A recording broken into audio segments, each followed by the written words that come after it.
You are listening to the podcast of the Mathias Corvinus Collegium, the largest talent management institute in Hungary. If you want to know more about our mission, please look up our English website at mcc.hu/en or check out our Facebook, Instagram, and Twitter channels. For interesting articles and analysis of our professors, external contributors, and students, look up our knowledge base at corvinec.hu/en. Welcome everyone to the newest installment of the Fellow Talks podcast series. We are going to break character now and we are going to look back into the program's past. To be precise, we're going to look at the first generation of the Budapest Fellows who decided to come to Hungary. And our first guest for this new format is Stephen Sholl.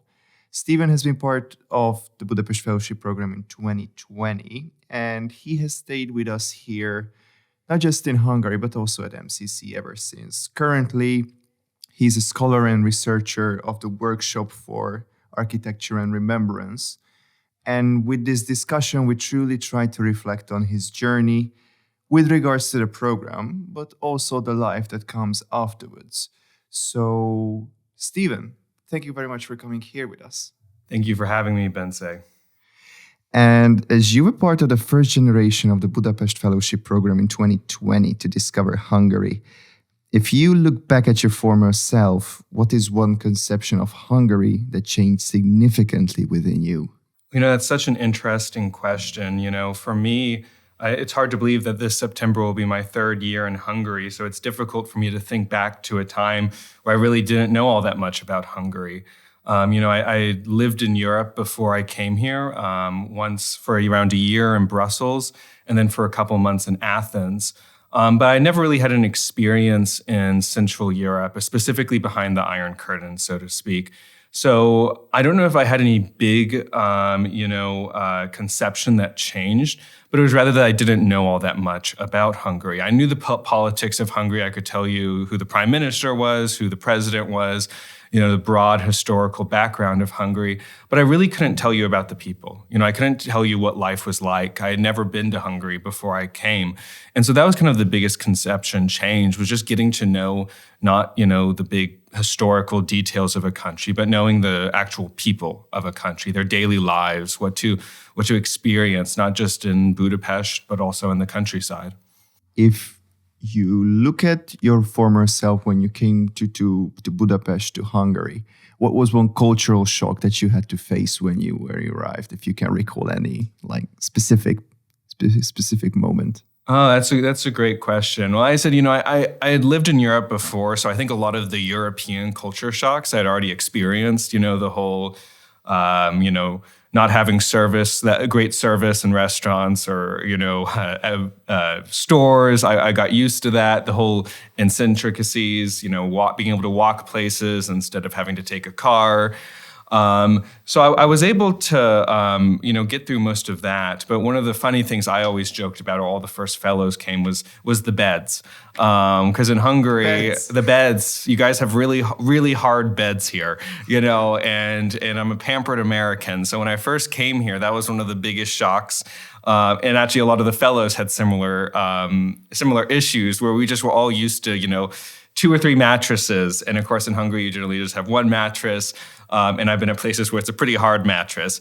So it's a small thing. It's not a huge cultural shock, but something that I just had to get used to was actually learning how to sleep in Hungary. Jesus, okay, that is something that we will definitely not tell future applicants. Jesus, I never even realized that.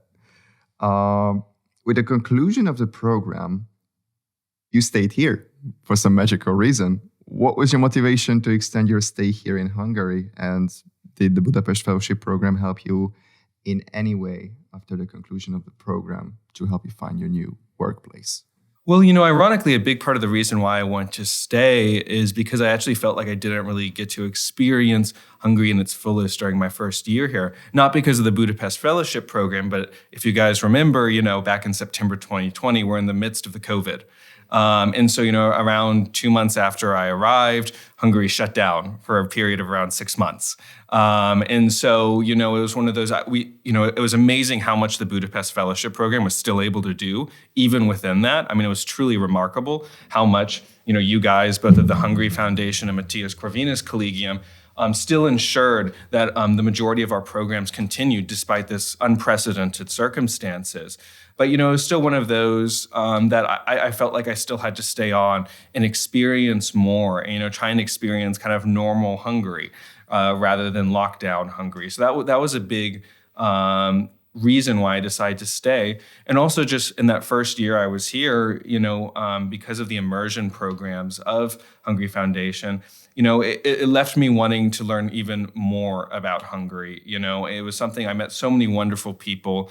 I was so mesmerized by Budapest, the beauty of the city, the beauty of its citizens, that I just felt like I had to stay longer, continue my discovery of Hungary even further.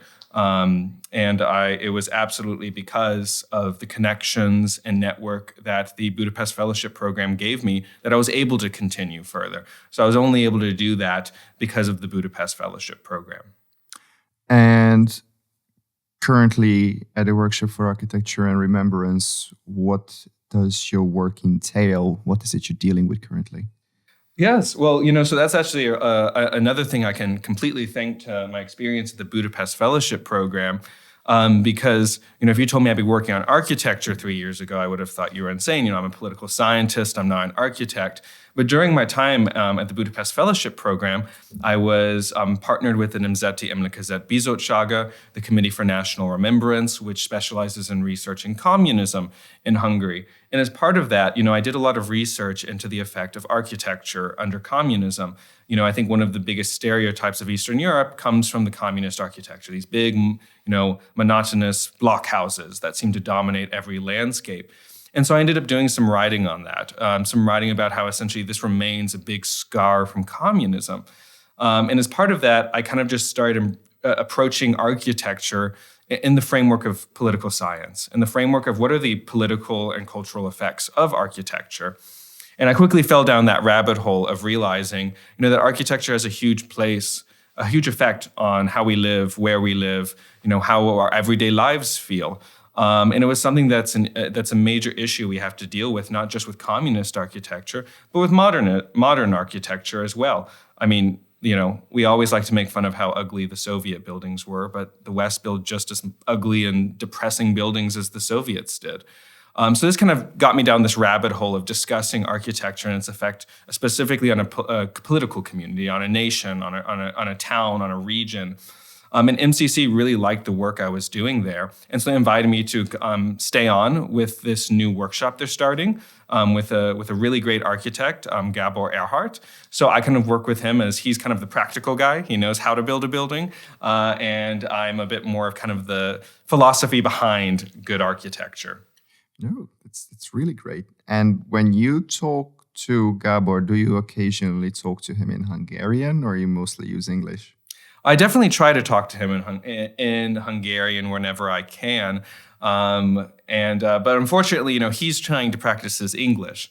So I think we need to get down the system where, he speaks to me in English and then I speak to him in Hungarian. That may be the best solution. But I definitely try. And if I'm sending work emails and they're not too important, so I can afford to mess up a sentence here or there, I'll try and write it in Hungarian, to help practice my Hungarian. And now, at what level do you think you are currently at with your Hungarian proficiency? Do you plan to further improve your language skills? Are you satisfied with your language skills? What is your purpose with the Hungarian language at this point? Well, that was one of the great experiences of the Budapest Fellowship Program, was getting able to, take, I think, around 6 hours of Hungarian a week, or 6 or 9, actually, maybe 9. I can't remember exactly now, 2 years ago.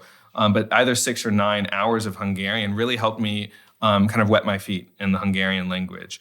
And so it was able to give me a great start in this kind of journey of learning Hungarian. And I've continued it since then. I love the teacher that we had under the Budapest Fellowship Program so much that I'm still taking private lessons from her. in order to advance my Hungarian. At this point, it depends. I would say reading-wise, I think, I'm around B1, level. I definitely am not fluent, but it's one of those, with my full-time work, it's something that I'm only able to do on the side. But it's something I'm absolutely pursuing, because I think if you want to live in a country and you really want to understand a country, it's paramount to learn that language. And also, I hate making people speak English. It's a very guilty feeling I feel when I go to someone's country, and then I make them speak my language.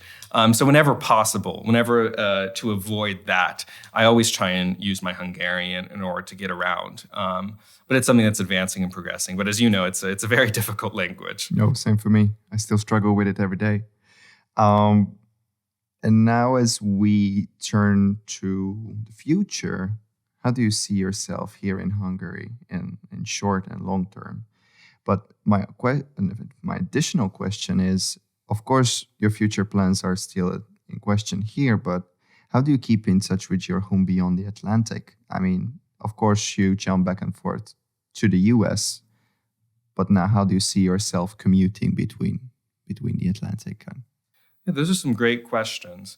Well, it's interesting because every year I've been here, I've been in a different position. The first year I was a Budapest Fellow, the second a visiting fellow with the Mathias Corvinus Collegium, and now I'm a research fellow, employee of the Mathias Corvinus Collegium. So, I'm hopeful that this next year will be the first year where I actually keep a job instead of, moving towards another position. Since I'm kind of out of the fellowship routine, I think that will probably happen. As far as where do I see myself now in the near future, I consider myself, a strong believer in both the Mathias Corvinus Collegium and Hungary Foundation's missions. So my main goal is to help both those organizations. And of course, I'm mainly working with the Mathias MCC right now. So I kind of see my main goal as helping further MCC's role. Right now, I'm teaching courses to students, both on architectural topics. I just gave a course on totalitarian architecture, which just uses a lot of the research I garnered under the Nemzeti Emlékezet Bizottsága. But I also do a lot of stuff with, the United States, where I'll teach courses on U.S. history, U.S. culture, and bring my experience as a Native American in order to, help further, polish these MCC students and give them a better understanding of the world. MCC's mission about, essentially helping really set their students apart from others is something I really believe in. It's something I'm passionate about. And as long as I stay in Hungary with them, that's going to be my main goal, is to help MCC advance its mission and aims. Oh, for sure. And for concluding question, I think it's rather philosophical, but we can also keep it promotional in some sense. But what advice would you give to foreigners to try to understand Hungary better? Well, I think that's a great question. Ultimately, I'm a historian at core. So for me, I would always say, if you want to understand a country, you have to understand its history. When I got the Budapest Fellowship Program, the first thing I did was I bought a Cambridge short history of Hungary. And it was written by a Hungarian. And so that was immediately what I attempted to read in order to understand the country. So I think any foreigner who wants to know what's going on in Hungary, Hungary's in the news a lot, much more than you would think for a country of just 10 million people. So it's important. You'll hear a lot of a lot of opinions on it, both for and against, but I think ultimately you have to do the research yourself. And I think the base of that research is historical research into Hungary. Figure out why are the Hungarians where they are now? What is their recent history? What is their history far back as their arrival to the Carpathian Basin, 1,200 years ago? All of that's key to understanding a country. And so I think anybody who wants to learn more about Hungary has to learn the history.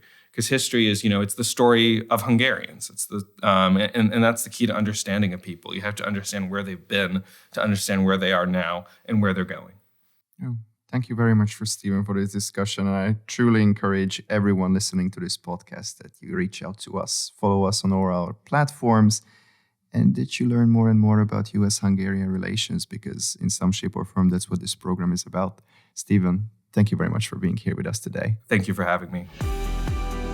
Thank you for listening to this MCC podcast episode. For further media content, please look up our English website at mcc.hu/en